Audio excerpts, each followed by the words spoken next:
Hi అండి, అందరికీ నమస్కారం. ఈరోజు మనం ట్యూనా ఫిష్ కర్రీ చేసుకుందాం. ముందుగా క్లీనింగ్ చూద్దాం. అందులో నిమ్మరసం, కొంచెం పసుపు వేసి నీట్గా కడుక్కుందాం. ఎందుకంటే కొంచెం మన చేపల కంటే ఇవి కొంచెం స్మెల్ ఎక్కువ ఉన్నాయి. అందుకని నిమ్మరసం వేసి క్లీన్ చేస్తే స్మెల్ అనేది ఉండదని నిమ్మరసం వేసానండి. అలా ఒక 2 సార్లు క్లీన్ చేసుకొని మనకు చేపల కర్రీకి కావాల్సిన టమాటో, చింతపండు, కరివేపాకు, కొత్తిమీర, మెంతికూర అన్నీ కట్ చేసి రెడీ చేసి పెట్టుకున్న తర్వాత ఒక గిన్నెలో ధనియాలు, జీలకర్ర, చెక్క, లవంగాలు వేసి కొంచెం దూరగా వేయించుకొని వీటిని పొడి చేసి పక్కకు పెట్టుకుందామండి. ఆ తర్వాత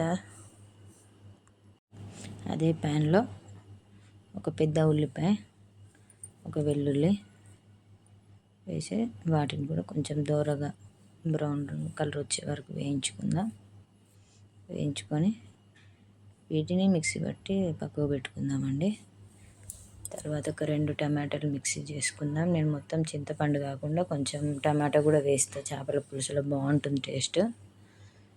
తర్వాత అదే ప్యాన్లో 2 గరిటెల ఆయిల్ తీసుకొని కొంచెం జీలకర్ర, ఉల్లిపాయ ముక్కలు, అలాగే 4 పచ్చిమిర్చి చీలికలు వేసి గోల్డెన్ అండ్ బ్రౌన్ కలర్ వచ్చే వరకు వాటిని వేయించుకున్నాను.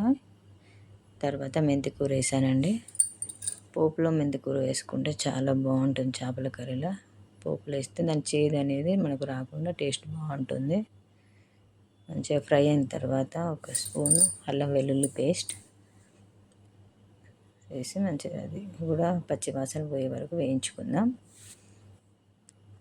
తర్వాత ఒక స్పూన్ పసుపు వేసి ఫ్రై చేసుకొని అందులో కొంచెం మనం నూరి పెట్టుకున్న వెల్లుల్లి, ఉల్లిపాయ ముద్ద కూడా వేసి అది ఫ్రై అయింది ఆల్రెడీ కాబట్టి అంత వేగనవసరం లేదు.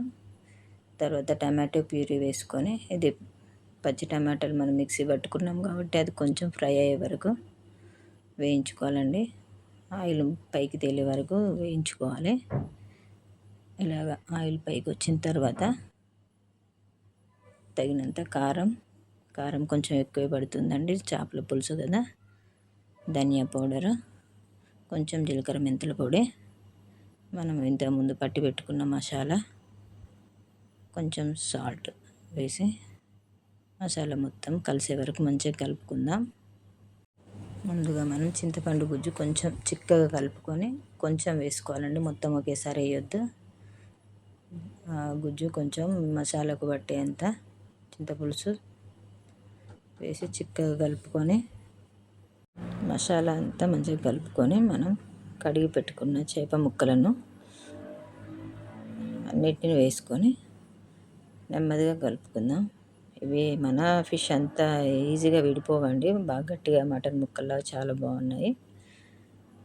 మంచిగా కలుపుకొని కొంచెం ఆయిల్ అలా పైకి వచ్చిన తర్వాత మిగిలిన చింతపండు గుజ్జు కూడా వేసేసుకుందాం.